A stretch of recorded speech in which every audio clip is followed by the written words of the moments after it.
बिस्मिल्लाहिर्रहमानिर्रहीम इय्याका नअब्दु व इय्याका नस्तईन। अस्सलाम वालेकुम टू ऑल। हम अपनी आज की क्लास में coordination and control in animals के ऊपर डिस्कस करने लगे हैं। आज हम देखते हैं जो एनिमल्स होते हैं उनकी बॉडी के अंदर किस तरह से कोऑर्डिनेशन होती है, किस तरह से कंट्रोल होता है। लास्ट टाइम जब हमने प्लांट्स के ऊपर डिस्कस किया था तो आप लोगों ने प्लांट्स के अंदर सिर्फ एक किस्म का कंट्रोल देखा था जो कि केमिकल कंट्रोल था। लेकिन जब हम एनिमल की बात करते हैं तो इसके अंदर केमिकल कंट्रोल भी पाया जाता है और इसके अंदर नर्वस कंट्रोल भी पाया जाता है। आज से हम नर्वस कंट्रोल को डिस्कस करना शुरू कर देंगे और देन फिर हम मूव करेंगे केमिकल कंट्रोल की तरफ। देखें, अगर हम नर्वस कंट्रोल की जब बात करते हैं तो आपने याद रखना है ये जो नर्वस कंट्रोल है ये सिर्फ और सिर्फ आपका मल्टी सेलुलर ऑर्गेनिजम्स के अंदर पाया जाता है। यूनिसेलुलर ऑर्गेनिजम्स के अंदर नर्वस कंट्रोल नहीं पाया जाता, ये आपने याद रखना है। अच्छा, उसके बाद ये कहता है कि जो बॉडी के अंदर, ह्यूमन बॉडी के अंदर, जो एनिमल की बॉडी के अंदर जो नर्वस कोऑर्डिनेशन होगी या फिर जो नर्वस कंट्रोल होगा वो एक इलेक्ट्रिकल मैसेज के ज़रिए होगा और उस इलेक्ट्रिकल मैसेज का नाम क्या है? नर्व इम्पल्स है। देखिए, आप सब लोगों को पता है कि हमारे ब्रेन के अंदर एक खास किस्मों के सेल पाए जाते हैं जिन्हें हम न्यूरॉन्स कहते हैं। अब इन न्यूरॉन्स के अंदर ये एबिलिटी होती है कि ये एक बिजली की तरह का मैसेज जो है वो जनरेट करते हैं, एक इलेक्ट्रिकल मैसेज जनरेट करते हैं और उस इलेक्ट्रिकल मैसेज को क्या कहा जाता है? नर्व इम्पल्स कहा जाता है। हमने इस टॉपिक के अंदर, इस कोऑर्डिनेशन के अंदर यही देखना है कि ये जो नर्वस कोऑर्डिनेशन हो रही है, ये जो नर्व इम्पल्स जनरेट हो रही है, ये किस तरह से हो रही है। इस पूरी कोऑर्डिनेशन के अंदर हमने इसके ऊपर डिस्कस करनी है। देखें, जब हम नर्वस सिस्टम की बात करते हैं, जब हम ब्रेन की बात करते हैं तो उसके अंदर दो किस्मों के सेल्स आ जाते हैं। एक तो बड़े फेमिलियर सेल हैं जिन्हें हम न्यूरॉन्स कहते हैं, आप सब लोगों ने इसके बारे में सुना होगा। दूसरे ब्रेन के अंदर सेल्स मौजूद होते हैं जिन्हें हम न्यूरोग्लिया कहते हैं या फिर जिन्हें हम ग्लियल सेल्स कहते हैं। एक्चुअली ये कोई एक सेल का नाम नहीं है, ये ग्रुप ऑफ सेल्स हैं। बहुत सारे न्यूरॉन के ब्रेन के अंदर न्यूरॉन के अलावा सेल पाए जाते हैं। उन सारों सेलों के ग्रुप को मिला के क्या कहा जाता है? न्यूरोग्लिया कहा जाता है या फिर ग्लियल सेल्स कहा जाता है। हम आगे चल के डिस्कस करेंगे कि ये न्यूरोग्लियल सेल कौन-कौन से होते हैं और इनका बॉडी के अंदर, ब्रेन के अंदर क्या रोल होता है, ये सारी चीज़ें हम आगे चल के डिस्कस करेंगे। आज हम डिस्कस कर लेते हैं थोड़ा-सा न्यूरॉन के ऊपर और न्यूरॉन को समझने की हम कोशिश करते हैं। देखिए, आप सब लोगों को पता है कि न्यूरॉन को जो है वो ब्रेन का स्ट्रक्चरल एंड फंक्शनल यूनिट जो है वो कंसीडर किया जाता है। पूरे नर्वस सिस्टम का structural and functional unit consider किया जाता है। क्यों? क्योंकि अभी जो हमने कहा ना कि ये जो कोऑर्डिनेशन होगी, ये जो कंट्रोल होगा, ये सारा एक इलेक्ट्रिकल मैसेज के ज़रिए होगा, जिसे हम नर्व इम्पल्स कहते हैं। तो आपने याद रखना है, ये जो नर्व इम्पल्स जनरेट करने की जो एबिलिटी होती है, जो पोटेंशियल होता है, ये सिर्फ़ और सिर्फ़ किसके पास होता है? न्यूरॉन्स के पास होता है। और इसी वजह से न्यूरॉन को जो नर्वस सिस्टम का है वो structural and functional unit consider किया जाता है। तो यहाँ पे लिखा हुआ है कि neuron has ability to generate and conduct nerve impulse. सिर्फ और सिर्फ न्यूरॉन के पास ये एबिलिटी होती है कि वो जनरेट करे नर्व इम्पल्स को और दूसरे न्यूरॉन के अंदर उसको ट्रांसफर करे। ये कहता है कि आपने याद रखना है जो न्यूरॉन्स होते हैं वो मुख्तलिफ स्ट्रक्चर के भी हो सकते हैं, वो मुख्तलिफ साइज के भी हो सकते हैं। लेकिन कोई भी आप न्यूरॉन उठा के देख लें तो उस न्यूरॉन के अंदर आपको 3 पार्ट्स कॉमन मिलेंगे, ठीक है? उसकी भले चाहे स्ट्रक्चर चेंज हो, भले चाहे उसकी साइज़ चेंज हो, लेकिन उसके अंदर 3 पार्ट्स जो हैं वो आपको मिलने ही मिलने हैं, जिसमें सबसे जो पहला पार्ट है वो है डेंड्राइट्स और जो दूसरा पार्ट है वो है सोमा और जो तीसरा पार्ट है वो है एक्सॉन। ये एक न्यूरॉन का स्ट्रक्चर बना हुआ है। इसके अंदर ये जो आपको हेयर लाइक स्ट्रक्चर नज़र आ रहे हैं, ये वाले, ये कहलाते हैं डेंड्राइट। और उसके बाद ये जो राउंड बॉडी आपको नज़र आ रही है, इसको सोमा भी कहा जाता है या सेल बॉडी भी कहा जाता है। और उसके बाद ये जो आपको एक लंबा प्रोसेस नज़र आ रहा है, ये ग्रीन वाला नहीं, ये ग्रीन वाली कोई और चीज़ है। इसके अंदर ये जो आपको लंबा प्रोसेस नज़र आ रहा है, इस लंबे प्रोसेस को क्या कहा जाता है? एक्सॉन कहा जाता है। और ये जो ग्रीन वाली चीज़ है, ये कुछ और है, ये मैं आपको आगे चल के बताता हूँ कि ये क्या है और इसका क्या काम होता है। तो देखें, न्यूरॉन किसी भी स्ट्रक्चर का हो, न्यूरॉन किसी भी साइज का हो, उसके अंदर 3 चीज़ें आपने कॉमन आपको मिलेंगी। एक डेंड्राइट्स जो कि ये thread like, hair like structure हैं, सोमा से निकल रहे हैं, दूसरा सोमा और तीसरा हमारे पास ये लॉन्ग पूरा का पूरा प्रोसेस जिसे हम किसका नाम देते हैं? एक्सॉन का नाम देते हैं। अच्छा देखें, अब इसका काम क्या होता है? होता ये है कि सबसे पहले हमारी बॉडी के अंदर जो भी स्टिमुलस आता है, जो भी चेंज आता है, अब उस चेंज के अगेंस्ट ब्रेन ने रिस्पॉन्स करना होता है ना, और ब्रेन तक वो मैसेज पहुंचाना होता है। तो ब्रेन तक मैसेज पहुंचाने वाले हमारे यही न्यूरॉन होते हैं। तो होगा ये कि सबसे पहले आपको कोई स्टिमुलस मिलेगा, कोई भी मैसेज आपको मिलेगा। उस मैसेज को डिटेक्ट करने के लिए आपकी बॉडी के अंदर मौजूद होते हैं रिसेप्टर्स, ठीक है? मुख्तलिफ स्टिमुलस को डिटेक्ट करने के लिए मुख्तलिफ रिसेप्टर्स होते हैं और हमारी रिसेप्टर्स के ऊपर एक पूरी की पूरी डिटेल डिस्कस होगी इंशाल्लाह। वहाँ पे आप लोगों को बताया जाएगा कि कौन सा रिसेप्टर किस चीज़ को जो है वो डिटेक्ट करता है। जिस तरह से मिसाल के तौर पे टेम्परेचर को डिटेक्ट करने वाला थर्मो रिसेप्टर है, ठीक है, प्रेशर को डिटेक्ट करने वाला बेरो रिसेप्टर है, और इस तरह से साउंड को, टच को मिकेनो रिसेप्टर है, पेन को डिटेक्ट करने वाला नोसिसेप्टर से, इस तरह से बहुत सारे रिसेप्टर्स हमारी बॉडी के अंदर पाए जाते हैं। फिलहाल मैं इनके ऊपर डिस्कस नहीं कर रहा, फिलहाल जस्ट मैं आपको ये समझाना चाह रहा हूँ कि हमारी बॉडी के अंदर जब भी कोई स्टिमुलस आता है, जब भी कोई चेंज आता है, तो उसको सबसे पहले जो डिटेक्ट किया जाता है वो रिसेप्टर्स की मदद से किया जाता है, ठीक है। ये स्पेशलाइज सेल होते हैं जो कि उस स्टिमुलस को डिटेक्ट करते हैं। अच्छा, डिटेक्ट करने के बाद वो मैसेज देते हैं न्यूरॉन को, सही है। अच्छा, अब आपसे पूछा जाएगा कि न्यूरॉन का वो कौन सा पार्ट है जो सबसे पहले रिसेप्टर से मैसेज लेता है। तो यहाँ पे आपको खुद को नजर आ रहा होगा, वो हमारे पास क्या होते हैं, डेंड्राइड होते हैं।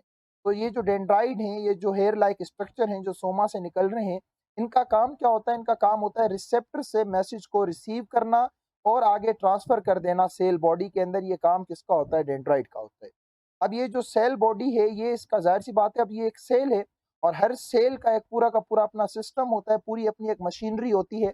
तो यहाँ पे आप देख सकते हैं इसका न्यूक्लियस भी मौजूद है, इसके ऑर्गेनेल्स वगैरह सब चीज़ें आपको इस सेल बॉडी के अंदर मिलेंगी। अच्छा, इसकी सेल बॉडी के अंदर हमें एक एडिशनल चीज़ मिलती है जिसे हम निस्सिल सब्सटेंस कहते हैं। ये एक नई चीज़ है, एक नया वर्ड आप लोगों के न्यूरॉन के अंदर इंट्रोड्यूस करवाया गया है। एक्चुअली में ये जो निस्सिल सब्सटेंसेस हैं, ये आपका ग्रुप ऑफ राइबोसोम्स होता है, ठीक है। तो बाज़ औक़ात वो कहते हैं कि न्यूरॉन के अंदर जो निस्सिल लफ्ज़ है, ये किसको डोनेट करता है, तो ये राइबोसोम्स को क्या करता है, डोनेट करता है। बाकी वही एंडोप्लाज्मिक रेटिकुलम होगा, गोल्जी बॉडीज़ होंगे, राइबोसोम्स होंगे, आपके दूसरे जितने भी ऑर्गेनील हैं वो सारे इसके अंदर मौजूद होंगे, माइटोकॉन्ड्रिया जो भी है वो सारे ऑर्गेनील मौजूद होंगे। तो हुआ ये कि डेंड्राइट ने सबसे पहले रिसेप्टर से मैसेज लिया और वो सेल बॉडी को ट्रांसफर कर दिया। अब सेल बॉडी का काम क्या होगा, ये मैसेज ट्रांसफर कर देगी आगे इस लंबे प्रोसेस के अंदर जिसका नाम क्या है, एक्सॉन। एक्सॉन का काम क्या होता है कि सेल बॉडी से मैसेज लेना और इसको अगले न्यूरॉन में भेज देना। देखिए, ये एक न्यूरॉन यहाँ पे खत्म हो रहा है तो यहाँ पे दूसरा न्यूरॉन होगा, और फिर इस तरह से यहाँ पे तीसरा न्यूरॉन होगा, और फाइनली हमारा एंड में जाके क्या होगा, इफेक्टर ऑर्गेन होगा जो कि क्या प्रोड्यूस करेगा, इफेक्ट प्रोड्यूस करेगा। तो अगर मैं आपसे कहूँ कि मुझे बताओ कि दूसरे न्यूरॉन में मैसेज कैसे जाएगा, फिर तीसरे न्यूरॉन में कैसे जाएगा और फिर इफेक्टर तक कैसे पहुंचेगा, तो आप मुझे क्या कहेंगे कि सर सबसे पहले रिसेप्टर जो है वो मैसेज डिटेक्ट करेगा और डेंड्राइट को देगा, डेंड्राइट मैसेज सेल बॉडी को देंगे, सेल बॉडी मैसेज एक्सॉन को देगा, और एक्सॉन इस न्यूरॉन से मैसेज को ट्रांसफर कर देगा दूसरे न्यूरॉन के डेंड्राइट में, फिर दूसरे न्यूरॉन के डेंड्राइट से सोमा में जाएगा, फिर एक्सॉन में जाएगा, फिर तीसरे न्यूरॉन के डेंड्राइट में जाएगा, फिर सोमा में जाएगा, फिर जब उसके एक्सोन में जाएगा तो उसके एक्सोन जो है वो फाइनली जाके ये आपका इफेक्टर ऑर्गेन है, इसको जाके मैसेज देंगे और अपना क्या प्रोड्यूस करेंगे, इफेक्ट प्रोड्यूस करेंगे। तो मुझे उम्मीद है कि न्यूरॉन का स्ट्रक्चर भी आप लोगों को समझ आ गया होगा, और न्यूरॉन का अंदर जो ट्रांसमिशन हो रही है वो किस पाथवे के अंदर हो रही है ये भी आपको अच्छे तरीके से समझ आ गया होगा। तो पहले डेंड्राइट है, फिर सोमा है, फिर आपके क्या है, एक्सोन है। ये आपने सीक्वेंस जो है याद रखना। अच्छा, इसके अलावा न्यूरॉन के अंदर कुछ और स्ट्रक्चर भी पाए जाते हैं, हम उनके ऊपर भी जो है वो डिस्कस कर लेते हैं। तो मैंने आपको बताया कि डेंड्राइट्स क्या होते हैं, सोमा से बहुत सारे थ्रेड लाइक स्ट्रक्चर निकल रहे होते हैं जिन्हें हम डेंड्राइट कहते हैं। डेंड्राइट का काम क्या होता है, स्टिमुलस को रिसीव करना रिसेप्टर से और कन्वे कर देना सेल बॉडी को, सोमा को, बस दैट्स ऑल, ये इसका काम होता है। उसके बाद जो आपकी सेल बॉडी है, अब मैंने आपको कहा कि ये पूरा का पूरा एक सेल है, तो जाहिर सी बात है इसका साइटोप्लाज्म भी होगा, न्यूक्लियस भी होंगे, और उसका दूसरे जो हमारे ऑर्गेनील्स होते हैं वो भी इसके अंदर मौजूद होंगे। लेकिन मैंने आपसे कहा कि इसकी सोमा के अंदर एक एडिशनल स्ट्रक्चर पाया जाता है जिसे क्या कहा जाता है, निस्सल सब्सटेंसेस कहा जाता है। और इसके अंदर ये कुछ ऐसी ये कोई खास कोई नई चीज़ नहीं है, बेसिकली ये ग्रुप ऑफ राइबोसोम्स है जिसे निस्सल सब्सटेंस कहा जाता है। अच्छा, उसके बाद हम एक्सोन की बात करें तो आपने देखा था एक्सोन कहाँ से निकल रहा था, सोमा से निकल रहा था। सोमा के नीचे से बिल्कुल एक पिरामिड टाइप का, इस टाइप का एक स्ट्रक्चर होता है जहां से ये एक्सोन निकलता है। इस स्ट्रक्चर को कहा जाता है एक्सोन हिलॉक। मैं दिखाता हूं अभी आपको। ये कहता है यहाँ से जैसे आपका निकलता है ये पूरा का पूरा आपका एक्सोन होगा, फिर ये खत्म होता है कुछ नोकीले स्ट्रक्चर के ऊपर, है ना। आपने इस तरह से नोकीले स्ट्रक्चर देखे थे। इन नोकीले स्ट्रक्चर को क्या कहा जाता है, एक्सोन टर्मिनल कहा जाता है। और मैंने आपसे क्या कहा कि एक्सोन का काम क्या होता है कि ये नर्व इम्पल्स को सोमा से लेता है और नेक्स्ट न्यूरॉन के अंदर भेज देता है और फाइनली उसको कन्वे कर देता है इफेक्टर ऑर्गेन पे, जब तक क्या प्रोड्यूस ना हो, आपका इफेक्ट प्रोड्यूस ना हो। अच्छा, अब इस इमेज के अंदर आप देखो ये आपकी सेल बॉडी है, और यहाँ पे ये जो पिरामिड लाइक स्ट्रक्चर है इसे कहा जाता है एक्सोन हिलोक, और ये नोब लाइक स्ट्रक्चर है जिसे क्या कहा जाता है, एक्सोन टर्मिनल कहा जाता है। अच्छा, उसके अलावा ये कहता है कि शुरू शुरू में मैंने आपको एक ग्रीन शीट दिखाई थी, तो वो ग्रीन शीट में समझाता हूँ कि वो क्या थी। ये कहते हैं कि axon possess a sheath of fatty layer called as myelin sheath. तो ये जो ऊपर ये वाला स्ट्रक्चर बना हुआ है ना, ये वाला पिछली इमेज में ग्रीन था, इसमें ये ऑरेंज है।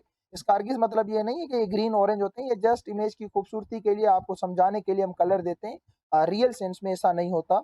इसका जो कलर होगा वो ज़्यादा से ज़्यादा येलो होगा, क्योंकि ये फैट की बनी हुई है, सही है। तो ये जो है फैटी लेयर होती है, जिसे क्या कहा जाता है, माइलिन शीथ कहा जाता है। और आपने याद रखना है, इस माइलिन शीथ का काम होता है, जो नर्व इम्पल्स है ना, नर्व इम्पल्स, उसकी कंडक्शन को ये फास्ट कर देती है, उसकी कंडक्शन को ये क्विक कर देती है। आपको पता है कि ये जो नर्व इम्पल्स है, ये सेकंड्स में नहीं, ये मिली सेकंड्स में काम करती है। जब मैं आपको कंप्लीट कंडक्शन पढ़ाऊंगा, तो उसमें आप देखना। तो ये आखिरकार इतनी फास्ट कंडक्शन कैसे करती है, तो with the help of this myelin sheath. और आपने याद रखना है, ये माइलिन शीथ किसकी बनी हुई है, फैट की बनी हुई है, लिपिड की बनी हुई है। अच्छा, क्यों, किस तरह से, इसका क्या मैकेनिज्म है, ये नर्व इम्पल्स को फास्ट किस तरह से कर देती है, बच्चे पूछते हैं कि सर मैकेनिज्म बताएं।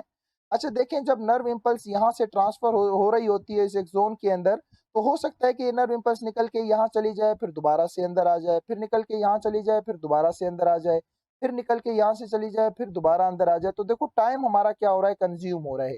हालांकि नर्व इम्पल्स आपकी एक ना एक टाइम पे यहाँ पे पहुंच जरूर जाएगी, लेकिन टाइम ज्यादा लगेगा। तो ये जो माइलिन शीथ है ना, ये काम करती है इंसुलेटर की तरह। अब आपको पता है कि इंसुलेटर का मतलब क्या होता है, जो कि उस बिजली को पास होने ना दे। कंडक्टर का मतलब होता है जो बिजली को पास होने दे। तो ये जो माइलिन शीथ है, तो जब नर्व इम्पल्स बाहर जाने की कोशिश करती है ना, ये से थप्पड़ मार के दोबारा अंदर भगा देती है। तो ये नर्व इम्पल्स सीधी सीधी यहाँ से होती हुई डायरेक्ट यहाँ चली जाती है। तो ये जो ऊपर माइलिन शीथ लगी हुई है, ये इंसुलेटर की तरह काम करती है। ये नर्व इम्पल्स को इधर उधर जो है वो जाने नहीं देती, तो लिहाजा ये सीधी जब जाती है तो थोड़ा सा हमारा कम टाइम कंज्यूम होता है, और नर्व इम्पल्स हमारी क्या हो जाती है, क्विक हो जाती है। तो इसलिए कहा जाता है, जो माइलिन शीथ है, इसका काम होता है कि ये नर्व इम्पल्स की कंडक्शन को क्या कर देती है, क्विक कर देती है या फास्ट कर देती है। मुझे उम्मीद है कि इसका काम आपको अच्छे तरीके से समझ आ गया होगा। अच्छा, अब ये जो एक्सॉन होते हैं ना, एक्सॉन हो सकता है ये माइलिनेटेड हो, और हो सकता है ये अनमाइलिनेटेड हो। भाई माइलिनेटेड से क्या मुराद है, जिसके ऊपर माइलिन शीथ होगी। अनमाइलिनेटेड से क्या मुराद है, जिसके ऊपर माइलिन शीथ नहीं होगी। तो इस न्यूरॉन को आप गौर से देखो, क्या इसके एक्सॉन के ऊपर आपको माइलिन शीथ नजर आ रही है। तो भाई इसके एक्सॉन के ऊपर मुझे तो माइलिन शीथ नजर नहीं आ रही। तो लाजमी नहीं है कि हर एक्सॉन के पास माइलिन शीथ हो, किसके पास होती है और किसी के पास नहीं होती है। मैं बताता हूँ कि कौन से न्यूरॉन के पास होती है और कौन से न्यूरॉन के पास नहीं होती। आगे हम पढ़ रहे हैं टाइप्स ऑफ न्यूरॉन, तो उसके अंदर आएगा। अच्छा भाई, हमारे पास तीन किस्मों के जो है वो न्यूरॉन होते हैं। एक को कहा जाता है सेंसरी न्यूरॉन, दूसरे को कहा जाता है मोटर न्यूरॉन, और इंटर न्यूरॉन, और तीसरे को कहा जाता है मोटर न्यूरॉन। बहुत बहुत ज्यादा ये इजी है, हद से ज्यादा इजी है। आप इस इमेज को देखें, फिर इसकी थ्योरी में आपको समझाता हूँ। देखें, ये हमारे पास सेंसरी न्यूरॉन है, और यहाँ पे हमारे पास जो है वो रिसेप्टर लगा हुआ है, और यहाँ पे हमारे पास कोई स्टिमुलस आया है। सबसे पहले क्या होगा, स्टिमुलस जो है ये रिसेप्टर डिटेक्ट करेगा, ये किसको देगा, डेंड्राइट को देगा। किसके डेंड्राइट को, सेंसरी न्यूरॉन के डेंड्राइट को। ओके, अब ये मैसेज डेंड्राइट से होता हुआ इसकी सेल बॉडी में जाएगा, फिर एक्सोन में जाएगा, और फिर एक्सोन टर्मिनल में जाएगा। अच्छा, उसके बाद ये आप देख रहे हैं सेकंड न्यूरॉन शुरू हो रहा है, जिसे हम इंटर न्यूरॉन कह रहे हैं। फिर ये मैसेज दिया जाएगा इंटर न्यूरॉन के डेंड्राइट को, फिर सोमा में जाएगा, और फिर उसके बाद जो है ये कहाँ जाएगा, इसके एक्सोन में, फिर एक्सोन टर्मिनल से होता हुआ नेक्स्ट न्यूरॉन के डेंड्राइट में जाएगा, फिर सोमा में जाएगा, और फिर इस तरह से ये दोबारा एक्सोन में आएगा, और एक्सोन टर्मिनल से यहाँ पे क्या लगा हुआ होगा, इफेक्टर ऑर्गन, और यहाँ पे क्या प्रोड्यूस होगा, इफेक्ट प्रोड्यूस होगा। तो ये कहता है कि आपने याद रखना है, ये जो सेंसरी न्यूरॉन है और जो मोटर न्यूरॉन है, ये हमारे ब्रेन में नहीं पाए जाते। ये ब्रेन से बाहर पाए जाते हैं, हमारे outside the body, outside the brain पाए जाते हैं। ब्रेन में सिर्फ और सिर्फ कौन से न्यूरॉन पाए जाते हैं, इंटर न्यूरॉन पाए जाते हैं। आपने ये याद रखना है। देखो, हमारे पास जो नर्वस सिस्टम होता है ना, वो दो किस्मों का होता है। एक होता है पेरिफेरल नर्वस सिस्टम, दूसरा होता है central nervous system. Central nervous system में आपका ब्रेन एंड आपका स्पाइनल कॉर्ड आ जाता है, और पेरिफेरल नर्वस सिस्टम में आपके दो और सिस्टम आ जाते हैं, सोमेटिक और ऑटोनोमिक। ये खैर हम आगे चल के जरूर डिस्कस करेंगे, और सेंट्रल नर्वस को भी सिस्टम डिस्कस करेंगे।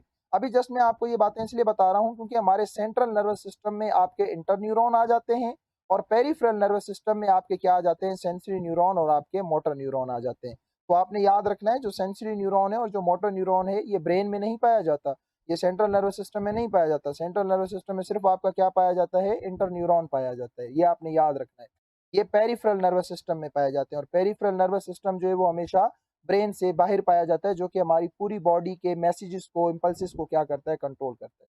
तो क्या लिखा हुआ है, sensory neuron it carries information from receptor to the central nervous system receptor से इंफॉर्मेशन लेगा और किसको दे देगा, सेंट्रल नर्वस सिस्टम को, बस खत्म।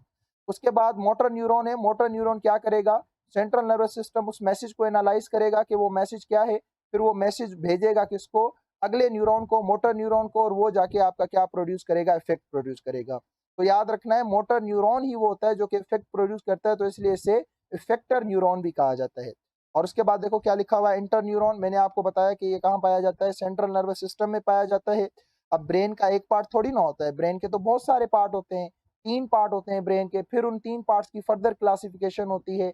तो भाई ब्रेन का कौन सा पार्ट किस पार्ट को मैसेज देना है, फिर उस पार्ट के अंदर फर्दर किस पार्ट को मैसेज देना है, ये डिसाइड, ये फैसला कौन करवाता है, इंटर न्यूरॉन करवाता है। तो it convey message between the various parts of the central nervous system.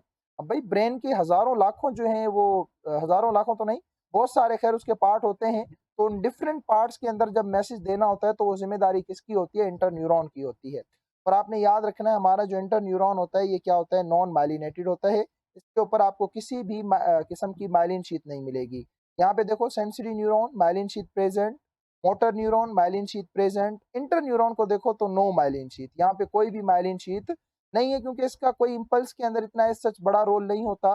Just ये ब्रेन के मुख्तलिफ पार्ट्स के अंदर मैसेज को क्या करता है, डिले करता है, सेंसरी न्यूरॉन से लेके, और जो ब्रेन मैसेज बनाता है उसको लेके फिर ये दे देता है मोटर न्यूरॉन को। मोटर न्यूरॉन आपका इफेक्टर ऑर्गन पे आके खुलता है और अपना आके क्या प्रोड्यूस करता है, इफेक्ट प्रोड्यूस। सही है। तो मुझे उम्मीद है कि ये वाला टॉपिक आपको समझ आ गया होगा। अब इस इमेज के जरिए मैं आपको एक पूरी की पूरी समरी देता हूँ इस टॉपिक की, और फिर हम डिस्कशन को वाइंड अप करते हैं। देखो अब इस शख्स ने पानी पीना है, ठीक है, ये वो शख्स है जो पानी पीना चाहता है। अब ये पानी का गिलास इसके मुंह में तब जाएगा जब इसके ये बाइसेप मसल्स कॉन्ट्रैक्ट होंगे। इन मसल्स को कहा जाता है बाइसेप। अब ये मसल्स कॉन्ट्रैक्ट तब होंगे जब इनको कॉन्ट्रैक्शन के लिए मैसेज मिलेगा। अब ये देखो सिस्टम कैसे, सबसे पहले आपकी आंख के अंदर रिसेप्टर लगा हुआ है, उसने स्टिमुलस को डिटेक्ट किया, स्टिमुलस आपका वाटर है जो कि इसे पीना है। अब ये रिसेप्टर मैसेज दे रहे हैं किसको, सेंसरी न्यूरॉन को। देखो कितना खूबसूरत मैकेनिज्म है। ये सेंसरी न्यूरॉन मैसेज छोड़ देंगे किसके पास, सेंट्रल नर्वस सिस्टम के पास। सेंट्रल नर्वस सिस्टम में आपके क्या मौजूद है, रिले न्यूरॉन। रिले न्यूरॉन कहा जाता है इंटर न्यूरॉन को। यहाँ पे आपके क्या मौजूद है, इंटर न्यूरॉन। अब इंटर न्यूरॉन देखेंगे कि मैसेज ब्रेन के किस पार्ट को देना है। ब्रेन के बहुत सारे पार्ट होते हैं, लेकिन आपकी प्यास को जो पार्ट कंट्रोल करता है उसे कहा जाता है हाइपोथैलेमस। ये लफ्ज आप लोगों ने सुना होगा। हाइपोथैलेमस हमारी जो है थर्स्ट को कंट्रोल करता है। तो ये इंटर न्यूरॉन मैसेज देगा किसको, ब्रेन से घुमाता हुआ सीधा ये मैसेज जाएगा हाइपोथैलेमस के पास। अब हाइपोथैलेमस सोचेगा कि मैं क्या करूं कि ये गिलास जो है इसके माउथ के करीब हो जाए और ये पानी पी ले। तो हाइपोथैलेमस कहेगा कि क्यों ना ये मैसेज मैं बाइसेप को दूं, और जैसे बाइसेप के मसल कॉन्ट्रैक्ट होंगे तो ये हाथ आपका ऊपर की तरफ आएगा और ये गिलास जो है आपके माउथ में जाएगा और आप पानी पी लोगे। तो ये मैसेज बना के अपना मैसेज देगा किसको, मोटर न्यूरॉन को, और मोटर न्यूरॉन को कहेगा कि ये मैसेज जाके मेरा आप इन बाइसेप मसल्स तक पहुंचाओ ताकि ये कॉन्ट्रैक्ट हो और पानी का गिलास जो है वो माउथ में चला जाए। तो यहाँ पे जो इफेक्टर होगा, जो इफेक्ट प्रोड्यूस करने वाला ऑर्गेन होगा, वो आपके बाइसेप के क्या होंगे, मसल्स होंगे। तो जैसे ये मसल्स कॉन्ट्रैक्ट होंगे ये गिलास सीधा इसके मुंह के अंदर चला जाएगा, ये पानी पी लेगा, इस तरह से इसकी थर्स्ट क्या हो जाएगी, ओवरकम हो जाएगी। तो कितने खूबसूरत तरीके से इन 3 न्यूरॉन ने मिलके एक पूरे मैसेज को कन्वे किया, पूरे एक इफेक्ट को क्या किया, आपकी बॉडी के अंदर प्रोड्यूस किया। तो मुझे उम्मीद है कि ये जो न्यूरॉन की कहानी मैंने आपको समझाई अच्छे तरीके से आप लोगों को समझ आ गई होगी, के अंदर कहीं आप लोगों को प्रॉब्लम नहीं होगी। उसके बावजूद भी अगर आपको लगता है कि कहीं प्रॉब्लम है तो आप इसको अच्छे तरीके से पढ़ें, आप इसको अच्छे तरीके से समझें, और जो भी आपकी प्रॉब्लम है वो आप कमेंट बॉक्स में आके मुझसे पूछ सकते हैं। तब तक के लिए अल्लाह हाफिज़, अपना बहुत सारा ख्याल रखिए।